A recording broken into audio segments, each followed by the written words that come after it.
Hello my dear students, how to select RCs in CAT. एक बहुत बड़ा question, एक बहुत बड़ा सवाल जो सब लोगों के दिमाग में रहता है। कैट में किस सीक्वेंस में आरसीज को सिलेक्ट करें, कैसे पता चलेगा कि कौन सा आरसी इजी है, कौन सा टफ है। ओके, और ये एक ऐसा क्वेश्चन है जो मोर और लेस अभी लोगों के माइंड में चल ही रहा है। इनफैक्ट मेरे से बहुत लोगों ने ये क्वेश्चन पूछा है। In fact I am going to recommend them this video to watch if they really want to understand how the selection has to be done. And what I've tried to do is I've tried to answer this question in both the ways. Like what should be logically done, कि कायदे से तो ये करना चाहिए, and what can be practically done. Because क्या होता है ना कि बहुत बार कुछ चीजें लॉजिकल तो होती हैं, लेकिन जो टाइम फ्रेम है, जो प्रेशर का एनवायरनमेंट में, उसमें वो चीज अप्लाई नहीं हो पाती. तो मैं उस चीज की भी बात करूंगा. So let's quickly get started with the topic. Okay, so as you all know about me, so selecting the CAT VARC, selecting the CAT reading comprehension RC. See, when I look at 4 RCs, ठीक है, देखो मेरा हमेशा मानना ये रहा है कि एक ही स्ट्रैटेजी होती है VARC में, और वो ये है कि that you should always do the easy questions पहले एंड टफ क्वेश्चंस बाद में. Okay, that's like the simplest way to make sense of the strategy, right? But अब इसमें एक बहुत बड़ा सवाल ही आता है कि चलो हमने बोल दिया कि इजी क्वेश्चंस को पहले करना है और टफ क्वेश्चंस को बाद में करना है या छोड़ना है, तो भाई पता तो हो कि इजी वाला कौन सा है. ओके, सो उस कंटेक्स्ट में हम लोगों ने ये वीडियो प्लान किया है, ठीक है. और अब मैं आपको इसमें ना कुछ चीजें बताऊंगा. इनफैक्ट बताऊंगा क्या, मैं आपको एक्चुअली करके दिखाऊंगा, because I am going to take an actual RC and then I am going to show you कि ये 4 आरसीज हैं, ठीक है. मैंने एक एक्चुअल मॉक पिक किया, उसमें से 4 आरसीज मैं आपको दिखाऊंगा. मैं आपको बताऊंगा कि कैसे पिक करना चाहिए था, ठीक है. सो पहले तो स्टार्ट करते हैं with some pieces of advice. So the very first suggestion is that when you get the test paper and you are someone who is not very confident with the selection, तो सबसे पहली चीज आपको क्या करनी चाहिए कि सबसे पहले तो आपको 30 से 40 सेकंड एक बार सारे आरसीज को स्कैन करना चाहिए, ठीक है. पेपर मेरे हाथ में आया, मैंने स्कैन करके देखा यार फर्स्ट वाले आरसी का फील कैसा आ रहा है, सेकंड वाले आरसी का फील कैसा आ रहा है, ठीक है. मैंने यहाँ पे 30 to 40 सेकेंड्स लिखा है because that is the time frame in which most people can make sense of the topic, और उनको पता चल जाता है कि ये जो टॉपिक मुझे दिख रहा है ये मेरे कंफर्ट जोन का है भी कि नहीं है, ठीक है. कंफर्ट लेवल हमें 30 सेकंड में पता चल जाता है, right. Then once you have identified the topic कि कंफर्टेबल है, फैमिलियर है, लॉजिकल है, समझ में आ रहा है, या ऐसा है कि नहीं समझ में आ रहा, बहुत ज्यादा डेंस है, बहुत ज्यादा एब्स्ट्रैक्ट है, तो लेवल 1 पे जो आपकी अंडरस्टैंडिंग है वो बन गई, ठीक है. लेवल 1 पे जो अंडरस्टैंडिंग है बन गई कि यार ये वाला पहले करूंगा, ये वाला बाद में करूंगा, ठीक है. अब आते हैं देखो लेवल 2 की अंडरस्टैंडिंग पे. अब आते हैं क्वेश्चंस पे. अब यहां क्वेश्चंस की जहां तक बात है ना, मेरा यहाँ पे पर्सपेक्टिव थोड़ा सा नुआंस्ड है. ओके, नाउ सी, लॉजिकली तो ये होना चाहिए कि मैं सारे क्वेश्चंस को जब पैसेज को देखता हूं तो उसी टाइम मैं डिसाइड करूं कि क्वेश्चंस जो है वो करने लायक हैं कि नहीं है. बट प्रॉब्लम क्या है?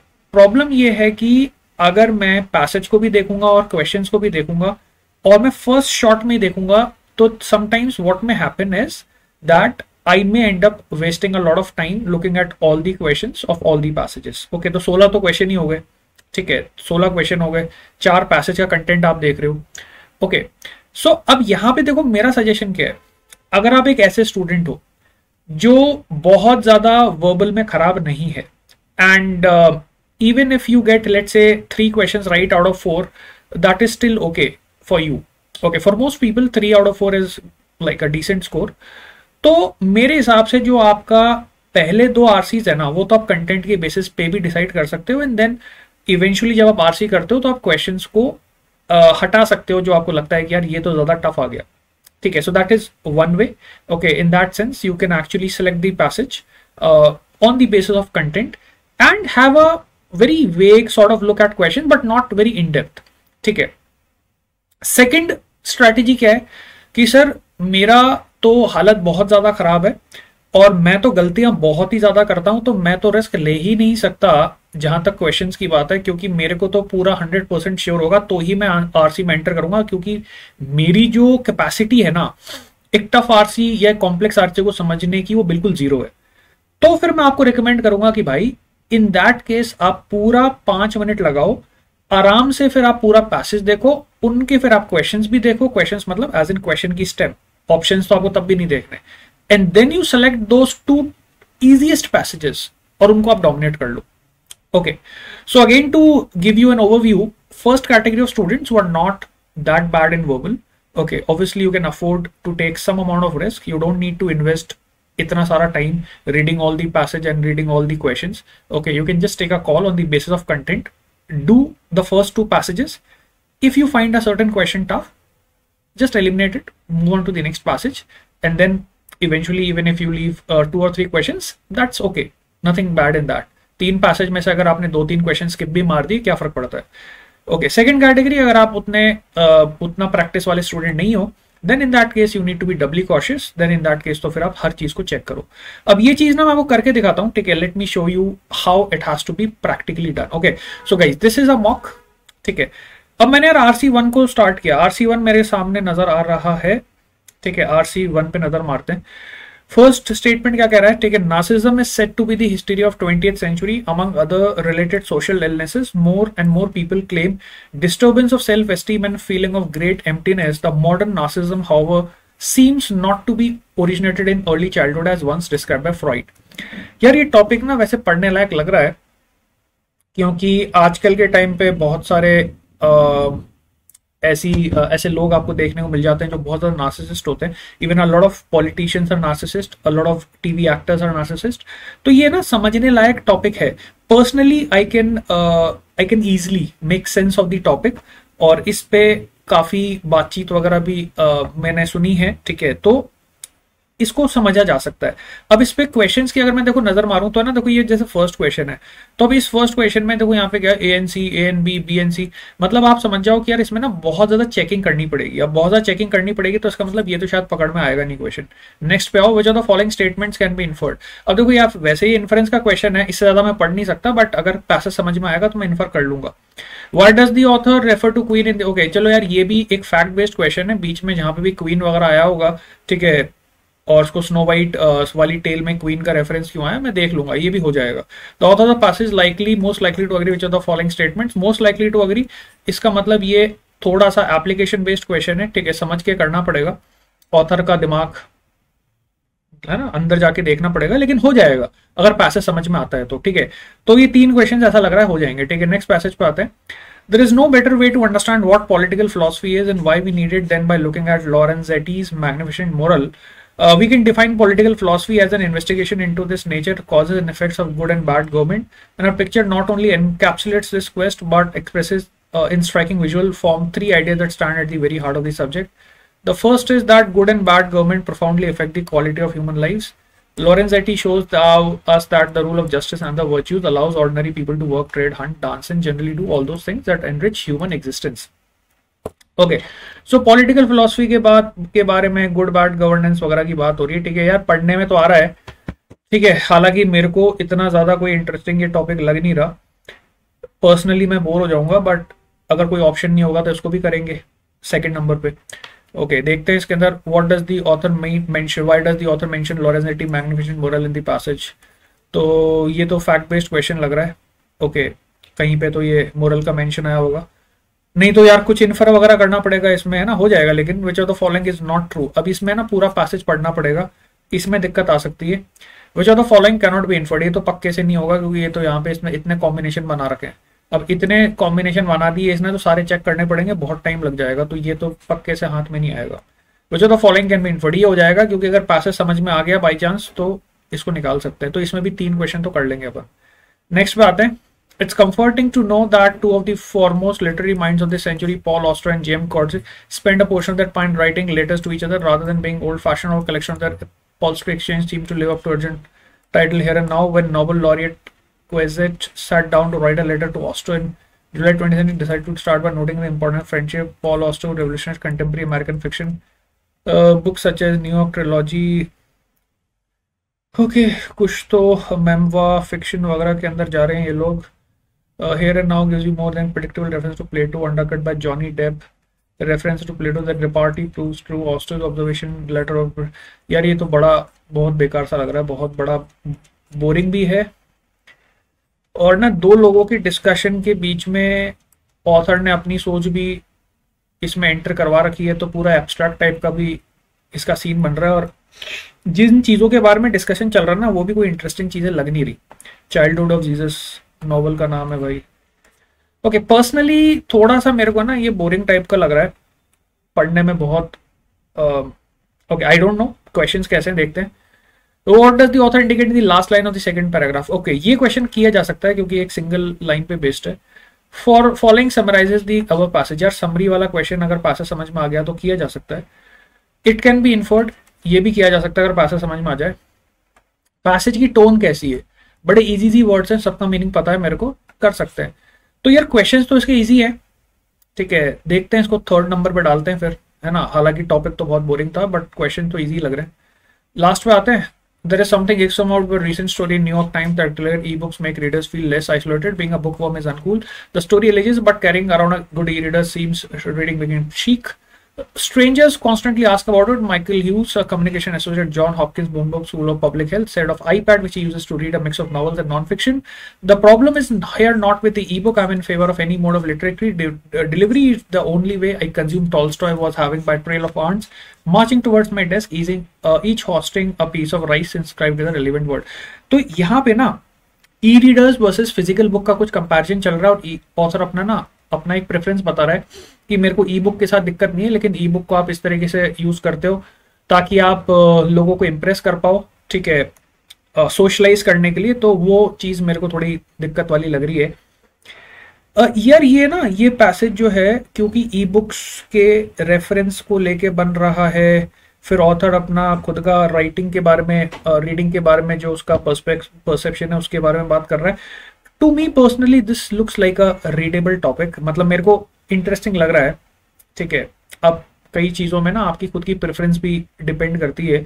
Okay so I can relate to e reader पे रीडिंग का एक्सपीरियंस, क्योंकि वो सब चीजें ना मैंने करके देखी हुई हैं, ठीक है। ऑडियो बुक्स में कितना मजा आता है, या ऑडियो बुक्स को कंपेयर करना ई रीडर के साथ, तो इस तरह के टॉपिक्स मेरे लिए पर्सनली रिलेटेबल है, ठीक है।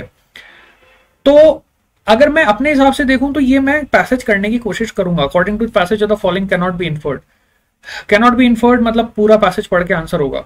Which are the why the author mention the instance reading. यार ये आसान है क्योंकि एक इंस्टेंस के ऊपर बेस्ड है, एक सिंगल इवेंट के ऊपर अगर क्वेश्चन बेस्ड होता है ना, एक सर्टेन पैराग्राफ में एक लाइन के ऊपर या एक पैराग्राफ के ऊपर, तो ना वो क्वेश्चन ईजी होता है।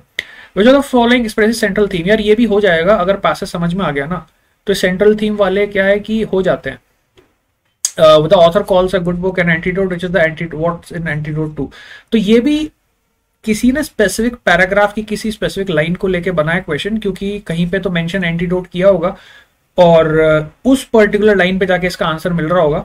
तो ये भी करने लायक क्वेश्चन है बिकॉज इसमें दिमाग घूमेगा नहीं। It's not a question that is very deep inference और एप्लीकेशन बेस्ड। तो मोटा मोटा यार इस पैसेज को भी ना रखा जा सकता है, ठीक है, क्योंकि इसका रीडिंग वाला पार्ट मेरे को पर्सनली पसंद आ रहा है, तो I would keep it at second और थर्ड पोजीशन। हालांकि एक क्वेश्चन दिक्कत कर सकता है, ठीक है। ओके एक सेकंड है ना, इसको देखो स्टार्टिंग से मैं बताता हूँ। ओके फर्स्ट पैसेज से बताता हूँ। देखो ये नार्सिसिज्म वाला था, ठीक है, इसको मैं फर्स्ट या सेकंड पे रख सकता हूँ, ठीक है। ये तो पक्के से पढ़ने में आ जाएगा, मैं इसमें मान के चलूंगा कि यार एक क्वेश्चन तो हाथ से जाएगा। ओके एक क्वेश्चन तो हाथ से जाएगा लेकिन कोई दिक्कत नहीं है। नेक्स्ट पे आते हैं। There is no better way to understand what political यार ये बड़ा बोरिंग सा था, इसको ना थर्ड पे डाल सकते हैं। ओके अगर इससे बेकार पैसेज नहीं मिला तो, ठीक है, नहीं तो उसको फोर्थ पे डाल देंगे। इसको थर्ड पे मैं डालूंगा। हालांकि इसमें ना एक क्वेश्चन तो पक्के से मैं नहीं जाऊंगा इसके अंदर, क्योंकि इसमें बहुत ज्यादा चेक करना पड़ेगा। इसमें भी 3 ही क्वेश्चन पकड़ में आएंगे, ठीक है। इस वाले के अंदर आते हैं। It's comforting to see literary minds. Okay यार ये वाला भी बेकार है, ये भी बोरिंग सा है। हालांकि इसमें क्वेश्चन टफ नहीं थे ना। Okay so what can I do is कि इन दोनों पैसेजेस के अंदर से इस वाले को थर्ड/फोर्थ में डाल देता हूं। Okay so what will I do is कि जो बीच वाले दो है ना पैसेज, एक तो सेकंड वाला और एक थर्ड वाला, ठीक है, अब ये दोनों ही मेरे को उतने अच्छे नहीं लग रहे, लेकिन अगर ये वाला, इसके 3 क्वेश्चंस मैंने कर दिए और उसके बाद मेरे पास टाइम बच गया तो इसमें भी एंटर कर जाऊंगा। ठीक है, फिर मैं इसको 4th वाले को भी पिक कर लूंगा एंड देन इसके भी कुछ क्वेश्चंस ट्राई करूंगा, क्योंकि ये वाला पूरा तो होगा नहीं, ये पूरा देखो ये काफी ज्यादा इसमें चेक करवा रहा है। ओके, तो आई एम क्लियर, फर्स्ट वाला मैं करूंगा, लास्ट वाला करूंगा। ठीक है, okay, let me put it like this, ये फर्स्ट वाला तो पक्के से करूंगा, ये फर्स्ट आ गया। ठीक है, ये 3rd पोजीशन पे है, आखिर में जाएगा ये 3rd या 4th पोजीशन पे है, ये 3rd के बाद 3rd के पीछे पीछे आ जाएगा। ठीक है, ये 2nd है, राइट। ओके, सो फाइनली देखो मेरा सीक्वेंस क्या हो जाएगा, फर्स्ट फिर 4th, ठीक है, फिर 2nd वाला पैसेज, 2nd वाला, 2nd/3rd, 2nd/3rd का मतलब डिपेंडिंग ऑन द मूड, या तो मैं 3rd कर दूंगा या तो मैं 2nd कर दूंगा, एक ही बात है। और अगर मैं 2nd करूंगा तो 3 ही क्वेश्चन करूंगा या 2 क्वेश्चन करूंगा और फिर मैं इसको 3rd को भी आधा कर दूंगा। ओके, अब यहाँ पे ना देखो, पर्सनली बिकॉज मेरी स्पीड थोड़ी सी फास्ट होगी बिकॉज ऑफ प्रैक्टिस, तो शायद मैं 4 भी कर दूं। ठीक है, आप में से मैक्सिमम लोगों के लिए हो सकता है कि शायद 4 करना पॉसिबल नहीं हो, बिकॉज एक्चुअल कैट में ओनली लाइक है ना, very very few limited number of people, 1 or 2% can actually manage to do all 4 passage with good accuracy. तो आप अपने केस में डिसाइड कर सकते हो कि इन दोनों में से आपको कौन सा वाला करना है। ठीक है, हाँ, अगर आप एक ऐसे स्टूडेंट हो जो भाई काफी अच्छा है, काफी प्रैक्टिस है, तो शायद आप दोनों करना चाहो। इन दैट केस दोनों में से एक एक क्वेश्चन आप स्किप कर सकते हो। ठीक है, and if you're like really good, maybe you can manage to do 2 questions or 3 questions from each of them, right? So that is what my preferred sequence would be. अब यहाँ पे देखो क्या क्या चीजें हमें सीखने को मिली, उस चीज की बात कर लेते हैं before I and this session. तो सबसे पहला तो यार देखो बात चीज हमें सीखने को मिली कि जो आपका पैसेज सिलेक्शन है वो काफी हद तक डिपेंड करता है कि आपका उस टॉपिक के साथ कनेक्टिबिलिटी या कनेक्शन आपका कितना स्ट्रांग है। बिकॉज आप एक चीज समझना, देखो मैं ये कहूं कि इन्फ्रेंस बेस्ड क्वेश्चन हमेशा मुश्किल होते हैं और फैक्ट बेस्ड क्वेश्चन हमेशा टफ होते हैं, तो ये गलत है। बिकॉज इन्फ्रेंस बेस्ड क्वेश्चन भी उस इंसान के लिए इजी होंगे जो उस टॉपिक को रिलेट कर पा रहा है। अब यार आपने मेरे को e reader versus physical book के बीच में कंपैरिजन दिया और मैं खुद वो चीज एक्सपीरियंस कर चुका हूं कि भाई ई रीडर के साथ जो पढ़ने का एक्सपीरियंस होता है वर्सेस एक फिजिकल बुक को पढ़ने का जो एक्सपीरियंस होता है। ठीक है, फिजिकल बुक्स लोग क्यों पढ़ते हैं, राइट? तो मेरे लिए बहुत रिलेटेबल टॉपिक है, तो मैं उसको प्रिफर करूंगा। मैं हो सकता है कि उसमें 4 के 4 क्वेश्चन सही कर दूं, राइट? अगर आप उसको रिलेट नहीं कर पा रहे तो ऑब्वियसली फिर आप 3 ही क्वेश्चन करना चाहोगे, हो सकता है ना? तो ये चीजें डिपेंड करती हैं। अब इसी तरीके से जैसे एक टॉपिक था जिसमें ना थोड़ा सा लिटरेचर वाला मतलब है ना, उसके अंदर वो एब्स्ट्रैक्ट हो गया, फिर लिटरेचर वाला, फिर 2 राइटर्स आपस में बात कर रहे हैं। अब पर्सनली मेरे को बोरिंग लगा। अब बोरिंग लगने का क्या मीनिंग हुआ कि मेरे को उसमें जो क्वेश्चंस हैं उसमें दिक्कत आएगी मेरे को, मतलब because like it would put a lot of stress on my mind. Okay, so I have kept it in the ending. Similarly जब आप भी डिसाइड करते हो तो आपके अब तक कंफर्ट जोन्स बन चुके होंगे। ओके, तो ये कंफर्ट जोन्स जो हैं वो आपको फर्स्ट लेवल पे डिसाइड करने में हेल्प करते हैं कि क्या प्रायोरिटी रखनी है। ओके, इस चीज के बेसिस पे रैंडमली मत हटा दिया करो कि यार इसमें इन्फ्रेंस बेस्ड क्वेश्चन ज्यादा हैं तो इसको हटा देते हैं। ऐसा नहीं है, इन्फ्रेंस बेस्ड क्वेश्चन ही ज्यादा आते हैं और इन्फ्रेंस बेस्ड क्वेश्चन जो होते हैं वो इजी भी होते हैं। ओके, इसी तरीके से फैक्ट बेस्ड क्वेश्चंस के साथ ऐसा नहीं है कि किसी ने लिख के दे दिया कि फैक्ट बेस्ड क्वेश्चन हमेशा इजी होगा।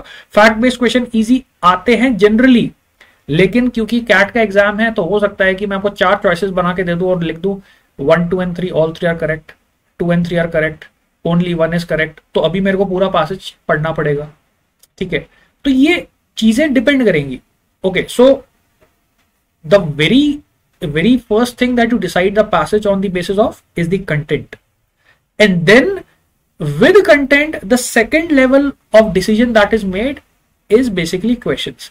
बट मेरे हिसाब से क्वेश्चंस आपको परेशान उतना इसलिए नहीं करते क्योंकि अगर आपने कंटेंट के बेसिस पे सही पैसेज उठाया, ओके, और आपके लिए वो टॉपिक कंफर्टेबल है, तो अगर एक क्वेश्चन आपको नहीं भी समझ में आता क्योंकि उसका जो स्टेम ऑफ द क्वेश्चन है वो बहुत ज्यादा कॉम्प्लेक्स है, तो एक क्वेश्चन को छोड़ भी दोगे, 3 क्वेश्चन आपके पकड़ में आ गए तो उसमें कुछ गलत नहीं है।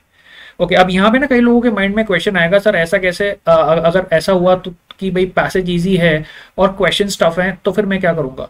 तो यार इसका जो आंसर है ना मेरा, ठीक है, वो बड़ा सिंपल सा है। इस चीज को बता ही नहीं सकते आप, ये बता ही नहीं सकते कि मेरे पास अगर कोई इन्फ्रेंस का क्वेश्चन है तो वो इन्फ्रेंस का क्वेश्चन किस लेवल ऑफ डिफिकल्टी पे ऑपरेट कर रहा है। ओके, उसके पीछे रीजन बताता हूं मैं क्यों। क्योंकि अगर मैं किसी क्वेश्चन के 4 ऑप्शंस की बात करूं तो उन 4 ऑप्शंस में कितना डिस्टिंक्शन है वो तो मुझे तभी पता चलेगा जब मैं पैसेज को पढ़ चुका हूं। तो ये तो बिल्कुल फालतू सी बात हो गई कि मैं ये बोलूं कि मेरे पास कोई ऐसा पैसेज है जो कि रीडिंग में तो आसान है और मुझे समझ में भी आ गया, लेकिन अभी क्वेश्चन टफ आ गया तो मैं फंस गया। तो यार उसमें तो आप कुछ कर भी नहीं सकते, क्योंकि वो तो जब आप पैसेज को पढ़ लोगे उसके बाद जब आप क्वेश्चंस को पढ़ोगे तो पता चलेगा कि इन्फरेंस का लेवल ऑफ डिफिकल्टी कितना ज्यादा है। मैं इनिशियली तो बस इतना बता सकता हूं क्वेश्चन को पढ़ के कि इसकी stem of the question complex लग रही है, इसमें जो स्टेम है उसको इस तरीके से स्ट्रक्चर किया गया है कि पढ़ने से समझ में आ रहा है कि बहुत मेहनत लगेगी, तो उसको मैं हटा सकता हूं। अब कोई प्योरली ऑप्शन ही क्लोज बना दे तो क्लोज ऑप्शंस को पता लगा पाना पहली रीडिंग में तो पॉसिबल नहीं है ना, जो मैंने आपसे बात की 30 to 40 सेकेंड्स है ना, उसमें तो पॉसिबल नहीं है, right. Okay, so to summarise, very first comfortability with the topic, कितना कंफर्टेबल हो आप, ये पहला क्राइटेरिया होता है। रीडेबिलिटी, क्लियर फ्लो वाली चीजें ज्यादा पसंद करोगे, डेंस, बोरिंग, कॉन्वोल्यूटेड, कंफ्यूजिंग बाद में। और फिर आता है क्वेश्चन क्वालिटी, ठीक है। इस पे मेरे को ऐसा लगता है कि एक हद तक तो हम पकड़ कर सकते हैं, एक लिमिट तक, लेकिन एक लिमिट के बाद कई चीजें ऐसी होती हैं जो हम नहीं पता लगा सकते, उसमें रिस्क रहता ही है। बट ठीक है, that is the nature of the exam. मैं अपनी तरफ से अगर 70% प्रिडिक्शन भी सही कर पाया क्वेश्चंस की स्टेम को देख के, और मुझे ऐसा लगता है कि 45-50 सेकेंड्स तक में भी मैंने एक पूरा पैसेज और उसके क्वेश्चंस की स्टेम को एनालाइज कर लिया और 70% भी मैं ठीक काम कर रहा हूं, तो I believe like I'm comfortable. Okay, nothing wrong in that. And guys, don't forget that Last Mile workshop is scheduled for this Sunday, that is 16th of November at 1 p.m. So time ध्यान रखना, the time is 1 p.m. on Sunday. And do check out the ZAT course. So अभी discount चल रहा है, 20% discount है first 100 learners के लिए। You have to use the code ZAT100. You already know the teachers that you can see on the screen. So we have Udit sir, we have Vijay sir, we have Mohit sir, Karishma ma'am, and of course I'm there. And currently discount है तो आप avail कर सकते हो। Time निकल जाएगा तो उसके बाद discount would not be there. The batch is starting from 1st of December.